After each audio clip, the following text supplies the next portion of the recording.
Olá, queridos. Hoje no Bíblia Todo Dia, Isaías capítulo 52 a 54. Quero já começar dizendo o versículo número 7 do capítulo número 52, impressionante. Como são belos sobre os montes os pés do que anuncia as boas novas, que proclama a paz, que anunciam coisas boas, que proclama a salvação, que diz a Sião, o teu Deus reina. Esse versículo também é usado para o ID, né? Para esse mandamento de Cristo, para nós falarmos de Jesus Cristo para todo mundo, no mundo todo. Mas que boas novas, que coisas boas, que notícias boas são essas? Então a gente precisa entender primeiro o versículo número 4, de alguma forma Israel sempre foi oprimido e sempre teve inimigos por toda a sua história, mas três inimigos foram notórios. O Egito, como diz o verso 4, a Síria também e o Império Babilônico, que mais tarde leva cativo, né, o reino do sul, o reino de Judá. E Deus nesse momento está dizendo assim, por que boas novas? Mostrando ao profeta boas novas, uma boa notícia. Por quê? Porque chega ao fim então todo esse cativeiro, toda essa luta contra esses povos e Deus de alguma forma está estabelecendo libertação ao seu povo do cativeiro babilônico. É por isso que ele usa expressões como o verso número 1, desperta, desperta, põe as tuas vestes de força, ó Sião, né? Acorde, né? Se vista com atos de justiça. É por isso que diz o verso número 11, retirai-vos, retirai-vos, saí daí. Deus está chamando a nação de Israel para sair da Babilônia. Por que Deus reitera essas informações? Por que ele diz duas vezes retirai-vos, retirai-vos? Por que ainda ele diz sair daí? Por que de uma forma tão enérgica? Para que não haja dúvida alguma, porque o povo de Israel havia se acostumado com o cativeiro babilônico. E mesmo com a derrota da Babilônia por Ciro, eles se acomodariam e não demorariam para regressar para Israel. Então Deus estava levantando o profeta para dizer para o seu povo, eu vou acabar com a Babilônia. Saia daí. Saia daí, retirai-vos, retirai-vos, saí daí. Quando vocês saírem, inclusive, saiam, não toqueis nada impuro, saiam sem ídolos, sem idolatria, sem imagem de esculturas, sem imagens que vocês adoram, se purifiquem. Olha que coisa mais interessante. Eu quero fazer a primeira reflexão aqui. Será que é possível a gente estar em Cristo e Deus já nos estabelecer liberdade, nos dar liberdade numa vida cristã e é possível ainda a gente estar acomodado, acostumado a um cativeiro, talvez não babilônico, mas o sistema da Babilônia, né, do pecado, né, de uma forma de pensar como príncipe, como Satanás, né, de alguma forma ele estabelece a sua forma de pensar no mundo. Será que é possível ainda a gente se encontrar, depois de tanto tempo já na igreja, ainda em cativeiro das trevas de Satanás, do pecado, do sistema da Babilônia? Deus está dizendo ao seu povo, retirai-vos, retirai-vos, saí daí. E eu quero aproveitar para dizer isso para você também. Saia dessa forma de pensar do mundo, conduzida pelos desejos da humanidade, da sua carne e os prazeres pelo pecado e a forma de pensar do diabo que está impregnada nas autoridades mundiais. Saia, retirai-vos, saí daí. E quando a gente obedece a Deus tem uma consequência que diz ali o verso número 12. O Senhor irá diante de vós e o Deus de Israel será a vossa retaguarda. Olha que coisa mais preciosa para todo aquele que obedece a Deus. Deus irá na sua frente e irá também na sua retaguarda. Ou seja, você terá guarda, proteção, livramento, provisão da parte de Deus se você o obedece. Eu tenho te perguntado, eu tenho que lhe perguntar, melhor dizendo, você deseja isso? Obedeça-o e você vai ter isso como consequência. No final do capítulo número 52 vai falar, o meu servo procederá com prudência. Que servo é esse? Em alguns momentos de Isaías, já ouvimos ele falar, né, sobre o servo de Israel, sobre o servo Ciro, e nesse momento aqui é especificamente o servo Jesus Cristo, né, o próprio Deus Filho. É esse que é o servo. Vai falar dele no verso número 3 sobre a sua segunda vinda, porque exaltado, né, elevado e muito sublime. Isso não aconteceu na primeira vinda, vai acontecer na segunda. E no verso número 14 vai falar sobre como as pessoas o viam mesmo como alguém desfigurado, né? E o capítulo número 53 vai falar especificamente sobre o Cristo então encarnado e por que morreu na cruz. Lá em Atos capítulo número 8, o eunuco, ele saiu de Jerusalém da festa de adoração, está voltando para a Etiópia e no meio do caminho o Espírito Santo manda Filipe se encontrar com ele e ele está lendo exatamente esse capítulo de Isaías. Ele está lendo o livro de Isaías no capítulo 53 que nós vamos começar a falar agora. E esse capítulo é tão precioso na história da humanidade, ele é tão precioso ler ele nas Escrituras, porque ele é o capítulo talvez mais detalhado que fala sobre o significado da morte de Jesus Cristo na cruz. Mas o eunuco não está entendendo por que alguém justo e sem pecado algum, que nenhum mal fez, tem que morrer. Inclusive ele está lendo, né, o verso número 10 diz, 9, aliás, embora nunca tivesse cometido injustiça, nem houvesse engano na sua boca, né? Nem mentira alguma houve na sua boca, pecado algum houve Então o eunuco não entende por que esse homem, então, que era correto, justo, teve que morrer. Que injustiça foi essa? Então o capítulo 53 ele é profundo e precioso demais nas Escrituras, porque ele é de forma detalhada essa obra redentora de Deus para com o homem através de Jesus Cristo. Então, esse plano de salvação de Deus para com o ser humano, aqui no capítulo 53 isso vai estar muito claro. E o eunuco perguntou para Filipe por que esse homem inocente teve que morrer. E talvez você se pergunte a você mesmo, por que Jesus teve que morrer? Por que Jesus teve que morrer pela humanidade, por mim mesmo, na cruz do Calvário? Eu quero te responder dizendo, o verso número 5, mas ele foi ferido por causa das nossas transgressões e esmagado.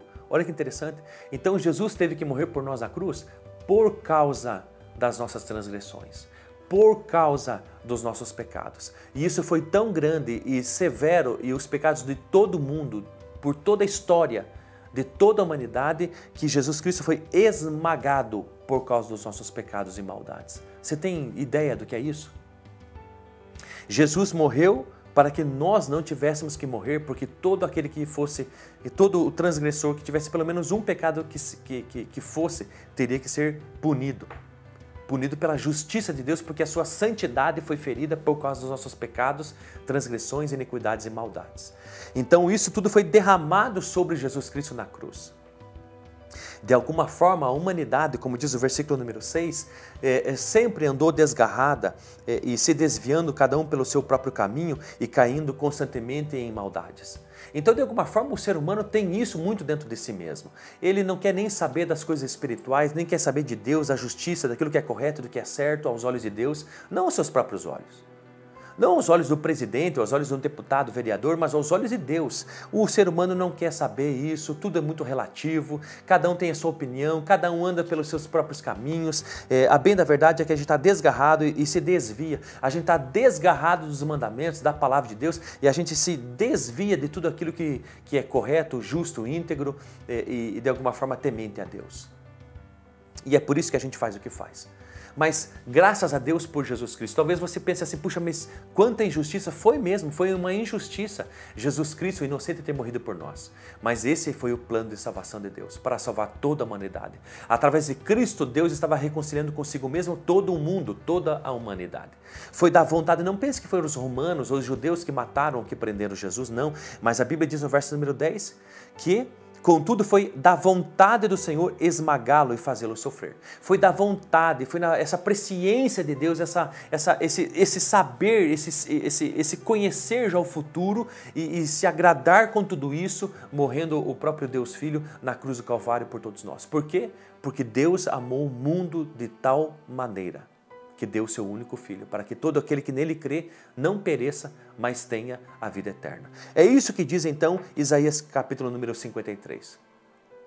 Inclusive vai falar sobre a ressurreição de Cristo no final do capítulo, vai falar que Jesus morreu por nós, né, pelos transgressores, como diz ali o versículo número 12, que ele levou, como dizem, mas ele levou sobre si o pecado de muitos e intercedeu pelos transgressores. Mas qual é a resposta da humanidade sabendo tudo isso? Que o próprio Deus se fez carne e habitou entre nós, deixou sua glória, a glória de Deus, e se fez homem, com vontades, com desejos, com frio, com cansaço físico, com fragilidades humanas, com limitações. Ele se fez carne e habitou entre nós para morrer por nós na cruz. Qual é a resposta da humanidade a tudo isso, a esse plano de salvação de Deus? Desprezo completo. Desprezo completo. Porque, diz ali o verso número 3, foi desprezado e rejeitado pelos homens. É isso que a maioria da humanidade tem feito por toda a sua história. Tem de alguma forma desprezado e rejeitado esse plano de Deus de salvação chamado Jesus Cristo. O que você tem feito sobre Jesus Cristo? Sobre esse plano de salvação de Cristo para com a humanidade? Sobre aquilo que Ele fez por você na cruz do Calvário? Quando você olha para Jesus, o que você vê? Ou você é como esses homens, né, da época de Jesus que o crucificaram, não viam nele, não conseguiam ver nele beleza alguma, não conseguiam ver nele Deus? Será que você é assim? Então o capítulo número 53 vai falar sobre isso, sobre essa obra redentora de Cristo para com toda a humanidade, esse plano de salvação de Deus. E no capítulo número 54, vai começar dizendo, né, 3 consequências desse sacrifício de Jesus Cristo por nós na cruz, destacado e detalhado no capítulo 53. Então a primeira consequência vai falar então qual é a consequência do sacrifício de Jesus na cruz. Capítulo número 54, a primeira consequência é a restauração do povo de Israel. E inclusive diz ali no verso número 5 do capítulo 54, pois o teu Criador é o teu marido. É uma linguagem que também Deus mostra a Isaías, o profeta, já fala de filho mais velho, de filho, né? Mas aqui de marido. Deus é o teu Criador e o teu marido, o seu nome é Senhor dos Exércitos e o Santo de Israel é o teu Redentor, ele é chamado o Deus de toda a terra. Então, de alguma forma, essa já é a primeira consequência do sacrifício de Jesus na cruz, a restauração de Israel, a restauração do povo de Deus. Por quê? Porque Deus é o seu marido. Porque Israel é a sua noiva. Então essa linguagem é muito comum, né? E o próprio texto diz que ele é o Santo de Israel, o seu Redentor. O que é Redentor? É aquele que compra 2 vezes. Então a primeira vez Deus nos fez, criou o homem. E a segunda vez ele teve que morrer por nós na cruz para nos resgatar de novo. Isso se chama redenção. Eu compro 2 vezes, eu tenho 2 vezes, eu tenho por 2 vezes. Eu compro de novo. E essa linguagem de marido, né, de Deus para com o seu povo, também segue dizendo ali no verso 7 e 8, por um breve momento eu te deixei. Né? Por que Deus deixou o seu povo por um breve momento? É como se fosse um marido traído. Né? De alguma forma o povo de Deus se prostituiu com a idolatria e Deus diz, por um breve momento, olha que coisa interessante, por um breve momento te deixei, mas te trarei de volta com grande compaixão. Olha que coisa mais interessante. Escondi o meu rosto de ti por um instante, no impulso de indignação. Mas me compadecerei de ti com amor eterno, diz o Senhor, o teu Redentor. Então, que linguagem é essa de marido e de mulher? Deus está dizendo, olha aqui, por algum momento eu fiquei indignado, eu te deixei por um breve momento, eu escondi o meu rosto, mas eu te perdoei, eu te amo, você para mim é minha noiva, minha esposa, e a gente vai, e a nossa relação vai ser completamente restaurada, e de alguma forma não vai precisar mais eu me enfurecer por causa disso, não vai precisar mais de alguma forma, não vai haver nem mais, num futuro, não vai nem haver mais a necessidade de perdão de pecados sobre vocês. Porque esse vai ser o nosso estado eterno sem maldição ou pecado algum. O próprio verso número ali, 11 e 12, vai falar sobre essa nova Jerusalém, ela com ó aflita açoitada com a tormenta, e desconsolada, eu assentarei as tuas pedras com turquesa e lançarei os teus alicerces com safiras. Farei as tuas colunas de rubis, as tuas portas de berilo e toda a muralha de pedras preciosas. Aonde que fala sobre isso? Lá no livro de Apocalipse, sobre a Nova Jerusalém. Então, Deus está falando que até essa restauração dele, né, com a sua noiva, né, Israel, vai ser tão maravilhosa e plena que vai chegar um momento que não vai precisar mais virar os rostos, nem se afastar brevemente, nem se indignar por causa do pecado, porque o pecado, a morte, vai ser completamente destruído na Nova Jerusalém. E esse vai ser o estado eterno de nós, para com Deus, viveremos para com Ele para sempre sem pecado algum.